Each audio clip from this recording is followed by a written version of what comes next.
আমি ফারুক নিজামী বলছি। আমি আজকে কসবা মাইক্রো স্ট্যান্ড থেকে বলছি এবং আমার পাশে যাদেরকে দেখতে পাচ্ছেন ইনারা হচ্ছে গাড়ির মালিক এবং আমরা ড্রাইভার যারা আছি সবাই মিলে আমরা এই ভিডিওটা করছি। এটা হচ্ছে সচেতনমূলক ভিডিও। এখন একটা চক্র বের হয়েছে মোটরসাইকেল চোর, যারা আপনার গাড়িটা ভাড়া করবে অপরিচিত, আপনি তাদের নাম্বারও জানবেন না, চেহারাও চিনবেন না, কিন্তু তারা ভাড়া করে আপনাকে নিয়ে যাবে। যাওয়ার পরে যে কোনো একটা মোটরসাইকেলের শোরুমের সামনে দাঁড়াবে, দাঁড়ানোর পরে আপনার গাড়িটাকে দেখাবে যে এটা আমার গাড়ি বলে তারা মোটরসাইকেলটা নিয়ে চলে যাবে, কিন্তু আপনি কিন্তু ফেঁসে গেলেন।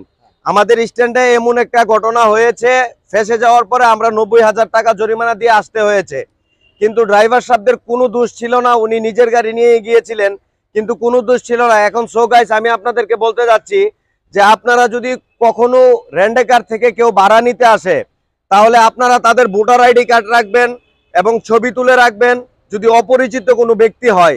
আর পরিচিত হলে ভিন্ন বিষয়। এখন আমি আমার বড় ভাই থেকে কিছু কথা নেব। আসসালামু আলাইকুম ভাই। ওয়ালাইকুম সালাম ওয়া রাহমাতুল্লাহ।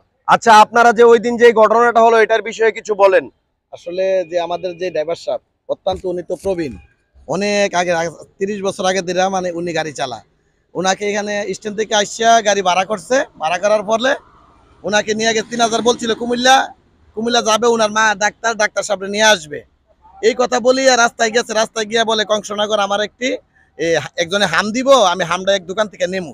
ভিতরে ঢুকে বলছে যে আমি ভাই ওই বাহিরের গাড়িটা আমার, উনি হলো আমার ড্রাইভার সাহেব, ভাই আমার এই মানে আমার শালাকে গিফট করবো একটা হুন্ডার, ওইখানে গিফট করার কথা বলিয়া হুন্ডার নিয়ে বলছে আমি টাইল দেই, আমার গাড়ি তো আছে, আপনার গাড়িটা দেখেন, আপনার গাড়িটা দেখেন, গাড়িটা সমস্যা নাই তো, কোনো গাড়ি সমস্যা নাই, সমস্যা নাই। পরে দোকানদারের সামনে থেকে গাড়ি নিয়ে চলে গেল। পরে 10 মিনিট পরেই বলতেছে যে ভাই কই, ড্রাইভার গিয়ে কইতেছে আপনি লুক কই, আরে হ্যাঁ তো আমার ভাড়া আনছে, কইছে ওপর লাগছে, এবারে কইতেছে তইলে আপনি গাড়ি চাবি দেন, এই দেন গাড়ি চাবি দেন কইয়া গাড়িটা আটকায় গাড়িটা একদিকে লয়ে গেছে গা, আমাদের ড্রাইভারকে আরেক দিকে লয়ে গেছে গা। এবং যার কথা বলছি উনি আমাদের কসবার একজন বিশিষ্ট ব্যবসায়ী প্রবীণ, এবং উনি একজন সমাজের বিখ্যাত ব্যক্তি। ওনার সাথে এই ঘটনা ঘটে গেছে এবং এইটাকে চক্র বের হয়েছে এবং হয়তোবা শোরুমের সাথেও তাদের কোনো কন্টাক্ট থাকতে পারে। তো আমি শোরুমের মালিকদেরকে বলবো আপনারা অবশ্যই জেনে শুনে আপনারা গাড়ি ট্রায়ালে দিবেন, পরবর্তীতে রেন্টেকারের কাউকে ধরবেন এটা কিন্তু হবে না। আসসালামু আলাইকুম গাইস, অবশ্যই আপনারা সচেতন থাকবেন এবং ড্রাইভার ভাইদের কাছে আমার বিশেষ অনুরোধ যে আপনারা সচেতন থাকবেন, কারণ সচেতন যদি আপনি থাকেন তাহলে কখনো চক্র এমন কাজ করতে পারবেন। অবশ্যই আপনার সচেতনতার দরকার আছে।